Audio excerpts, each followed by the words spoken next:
हो चुकी है श्रीमान भंवर पाटिल की एंट्री। जी हाँ, वही भंवर पाटिल जो जेल में कैद था, उसकी एंट्री हो चुकी है भाई। जैसे कि हम लोगों ने पिछले एपिसोड में देखा कि आ चुकी है ईशान की बारात और उसी दौरान सभी भी जा रही है अपने एग्ज़ाम को, और यही सब कुछ हो रहा था। सब कुछ सही से चल रहा था, मतलब एकदम फर्स्ट क्लास चल रहा था। हर बात हर चीज़ एक सही से हो रही थी। तो वहीं पर जो मुसीबत आने वाली थी, यानी ईशा जो आने वाली थी ईशान और रीवा की शादी रोकने के लिए, उसके बारे में भी अक्का साहब को पता चल चुका है। और मतलब बात ये होती है कि अनवी को फ़ोन लगा रही ईशा का फ़ोन लग जाता है अक्का साहब में, जिस पर ईशा कहने लगती है कि हमारा आना नहीं हो सकेगा, इसलिए पहले तुम ईशान को फ़ोन दो, जिसके ज़रिए हम लोग ईशान से बात कर उसे समझाने की कोशिश करेंगे। उसके बाद क्या है, फिर से अक्का साहब चली जाती है तुरंत से राव साहब के पास और बताने लगती है कि ईशान के माता पिता आ रहे हैं। जिसके बाद राव साहब काफ़ी नॉर्मली जवाब दे देते हैं कि भाई अपने बेटे की शादी है, शायद शादी अटेंड करने के लिए आ रहे होंगे। जिस पर अक्का साहब बता देती है कि नहीं, शादी अटेंड करने के लिए नहीं बल्कि शादी रोकने के लिए आ रहे हैं। जिस पर राव साहब कहते हैं पर क्यों? जिस पर अक्का साहब कहती है कि वो तो मुझे नहीं पता, पर वो दोनों आ रहे हैं ईशान और रीवा की शादी रोकने के लिए, और आज हर हाल में ईशान और रीवा की शादी होकर रहेगी। उनके शादी में किसी तरह का कोई भी विघ्न नहीं आएगा, उनकी शादी होने ही होनी है। हर हाल में उन दोनों की शादी हो जाएगी। तो वही हम लोग देख पाते हैं कि रीवा के संग दुर्वा है जो कि बात कर रही होती है रीवा और ईशान के शादी को लेकर कि तभी रीवा की माँ कह देती है कि वो नीचे जाकर सारे अरेंजमेंट चेक कर लेती है, जिनके साथ दुर्वा भी चली जाती है। और रीवा खुद को आईने में निहारने लगती है कि तभी उसे पीछे नजर आता है ईशान, जिस पर एक पल के लिए खुश हो जाती है रीवा और मुस्कुरा कर ईशान का नाम लेती है और बाद में सोचती है, खुद को ही मारते हुए, मतलब खुद के माथे पर छूते हुए कहती है कि यह ईशान कैसे हो सकता है, वो तो बारात में होगा। पर दोबारा से जब वो आईने में देखती है तो उसे ईशान नजर आता है, जिसे देखने के बाद वो काफ़ी शॉक हो जाती है और ईशान के पास आकर ईशान का नाम लेकर ईशान से कहती है कि तुम यहाँ पे हो और तुम यहाँ पे कैसे आए, यहाँ पर मतलब कर क्या रहे हो? तुम्हें पता है ना, शादी से पहले दूल्हा दुल्हन का मिलना अलाउड नहीं है, यानी हम लोग एक दूसरे को देख नहीं सकते हैं। पर जब रीवा बात कर रही होती है, ईशान कोई भी जवाब नहीं दे रहा होता है, वो चुपचाप से खड़ा होता है। जिस पर रीवा कहता है, क्या हुआ, तुम कुछ बोल क्यों नहीं रही? क्या मैं इतनी सुंदर लग रही हूँ या फिर नहीं लग रही हूँ, या फिर इतनी ज़्यादा सुंदर लग रही हूँ कि जिसके चलते तुम्हारे मुँह से वर्ड ही नहीं आ रहे? पर ईशान बोल ही नहीं रहा होता है। पर जब रीवा हाथ चलाकर मतलब ईशान को छूने की कोशिश करती है, तब जानती है कि वो तो दुर्वा का प्रैंक था। जी हाँ, दुर्वा ने प्रैंक बनाया था, वो भी रीवा के लिए, ये कहकर कि ईशान की इंतज़ार में रीवा सुबह से है और वो बस चाहती थी कि रीवा ईशान को देखे और इसीलिए उसने ये सब कुछ किया। तो वही हम लोग देख पाते हैं कि सभी आ चुकी है कॉलेज में जो एग्ज़ाम देने जा रही होती है कि तुरंत से उसे दिखाई देती है शादी की रंगोली, शादी का मंडप, जिसे देखने के बाद सभी के आंखों में आंसू ना आए तो क्या कहना। और तभी उसे पीछे से आवाज़ आती है हरिणी की। हरिणी आ ही रही होती है कि उसे एक इंसान टकरा जाता है, जिसे देखकर हरिणी को थोड़ा सा अजीब लगता है। उसे लगता है कि शायद उस इंसान को उसने कहीं पे तो देखा है। वैसे वो इंसान हड़बड़ी में तो चला जाता है। हाँ, यकीनन वो इंसान कोई और नहीं बल्कि हरिणी का पति किरण था। जी हाँ, वो तो चला जाता है, उसे पहचान भी नहीं पाती हरिणी। तो वही हम लोग देख पाते हैं कि जब सभी पूछती है कि आप यहाँ पे क्या कर रही हो, तब हरिणी बताती है कि तेरी ज़िंदगी का इतना बड़ा दिन है, तो एग्ज़ाम देने जा रही है, इसीलिए मैं तुझे दही शक्कर खिलाने के लिए आई हूँ।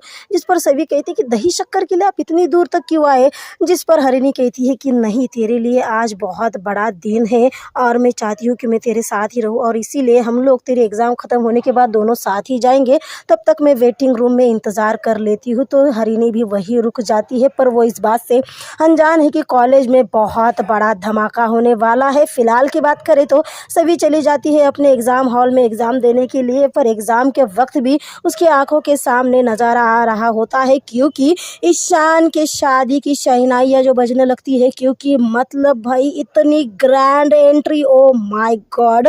रीवा और ईशान किसी राजा महारानी से कम नहीं लग रहे थे, तभी तो इतना ग्रैंड सेलिब्रेशन, इतना ग्रैंड एंट्री हुई है भाई दूल्हा दुल्हन की, जिसकी आवाज़ सभी के कानों में पहुंची और सभी को याद आ जाती है ईशान को। वैसे ही अपनी यादों से बाहर आकर अपना पेपर लिखने में लग जाती है सभी। तो वही हम लोग देख पाते हैं कि कितने खुश है पूरे परिवार वाले। जी हाँ, रीवा और ईशान की इस एंट्री पर है, इतना बड़ा धमाल है, तो आगे चल के शादी में क्या क्या धमाल होगा इसका तो अंदाज़ा आप लोग लगा ही सकते हैं। वैसे दोनों आगे मंडप तक जाए इससे पहले दूरवा रोक लेती है दोनों को, ये कहते हुए कि उन सब ने मिलकर यानी यहाँ के हर एक स्टूडेंट ने मौजूद अपने बेस्ट अपने फेवरेट रीवा मैम और ईशान सर के लिए कुछ प्लान किया है और शुरू हो जाता है डांस। जी हाँ, शुरू हो जाता है डांस। ओम शांति ओम इस गाने पर डांस चल ही रहा होता है। मतलब इतना धमाकेदार परफॉर्मेंस था कि क्या बताए, जिसे देखने के बाद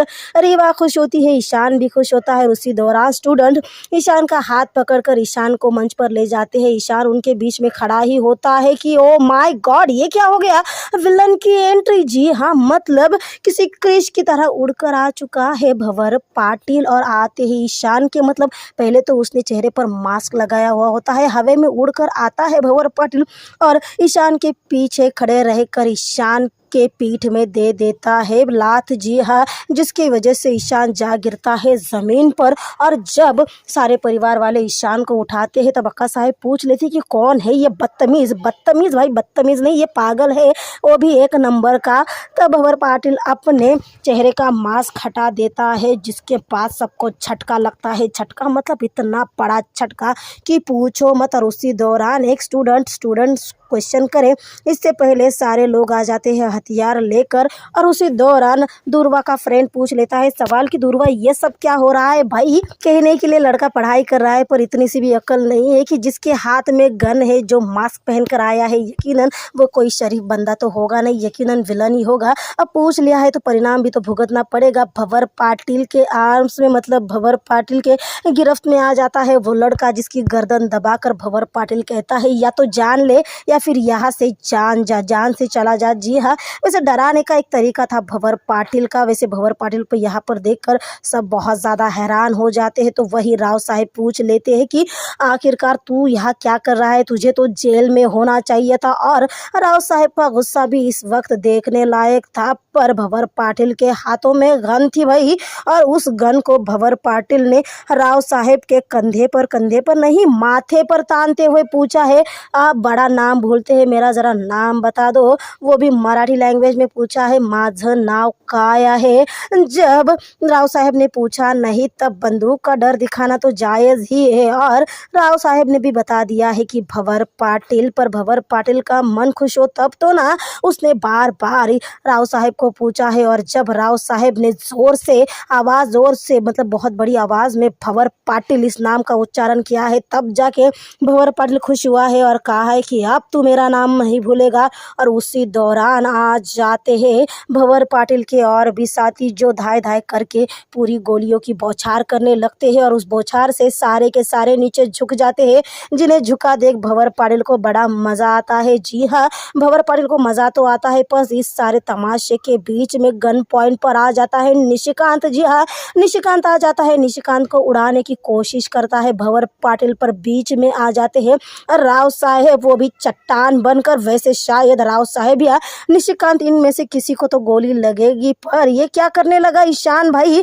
ईशान के पास फ़ोन था। वैसे एक बात बतानी रह गई कि जैसे ही भंवर पाटिल की एंट्री होती है भंवर पाटिल सारे के फ़ोन छीन लेता है। जी हाँ, पर ईशान का फ़ोन अभी भी उसी के पास होता है। फिर क्या था, ईशान नज़रें छुपा कर फ़ोन करने की ट्राई करता है पुलिस को, और उसी दौरान भंवर पाटिल की नज़र जाती है ईशान पर। भंवर पाटिल ईशान से फ़ोन छीन लेता है और तूने पुलिस को फ़ोन किया, ऐसे क्यों किया, अब क्या होगा, यहाँ से भागो। और उसी दौरान भंवर पाटिल 2 कदम बढ़ाए थे कि पुलिस आ जाती है सामने, और पुलिस को देखकर सबके जान में जान आ जाती है, क्योंकि सबकी जान हलक में जो अटकी थी भाई। और भंवर पाटिल भी पुलिस को देखकर घबरा जाता है, जो कहता है कि आई एम सॉरी, मुझसे गलती हो गई। अपने हाथ ऊपर लेते हुए, अपने रिवॉल्वर थमाते हुए अपने हाथ हथकड़ियों के लिए आगे करता है, पर ये क्या है, अगली ही पल में गेम पलट जाता है, क्योंकि भंवर पाटिल अगले ही पर पुलिस को ऑर्डर दे देता है सावधान। सावधान कहते ही भंवर पाटिल के जो भी साथी थे, मतलब जो पुलिस आए थे, अब वो सावधान हो जाते हैं। भंवर पाटिल अगर ऑर्डर देते हैं विश्राम, तो वो भी विश्राम में आ जाते हैं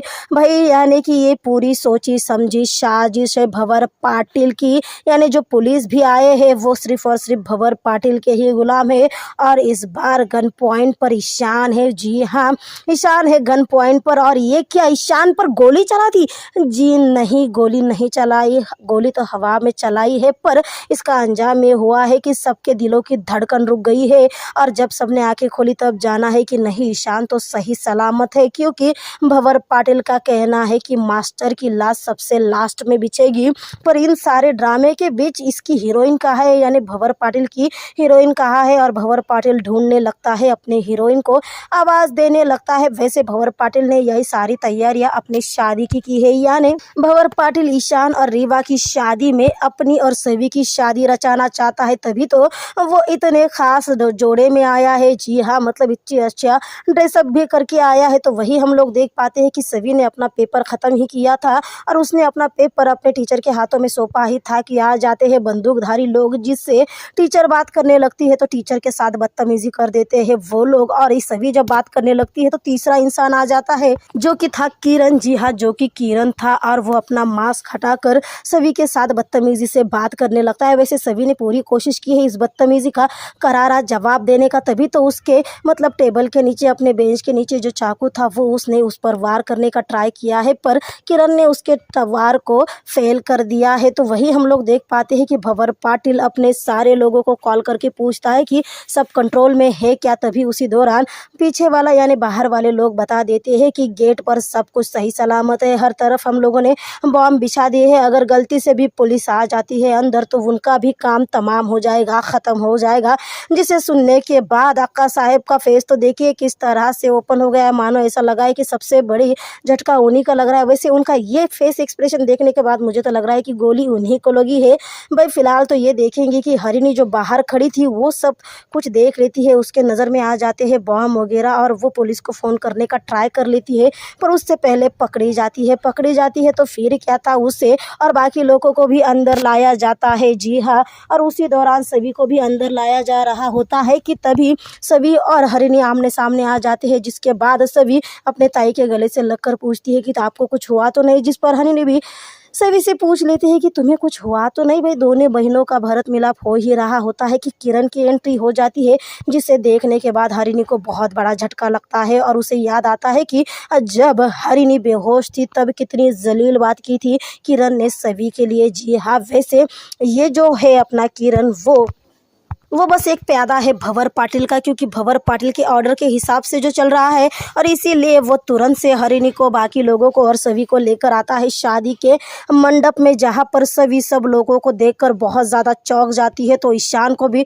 बहुत बड़ा झटका लगता है। जी हाँ, ईशान को बहुत बड़ा झटका लगता है सभी को ऐसे इस तरह से देखकर। तो आप लोगों को क्या लगता है क्या होगा इस गेम का अंजाम, कैसे होगा कहानी का अंत? वैसे भाई कहानी का अंत तो बड़ा एक्साइटिंग दिखाया गया था कि ईशान और सभी की हैप्पीली मैरिड होने वाली है और उसी दौरान ब्लास्ट हो जाएगा। पर इतना बड़ा ड्रामा, मतलब कॉलेज हाईजैक कर लिया रियली। मतलब कहानी में बहुत बड़ा ट्विस्ट आने वाला है, मतलब फाइटिंग होगी, थोड़ी सी डिशुम डिशुम होगी।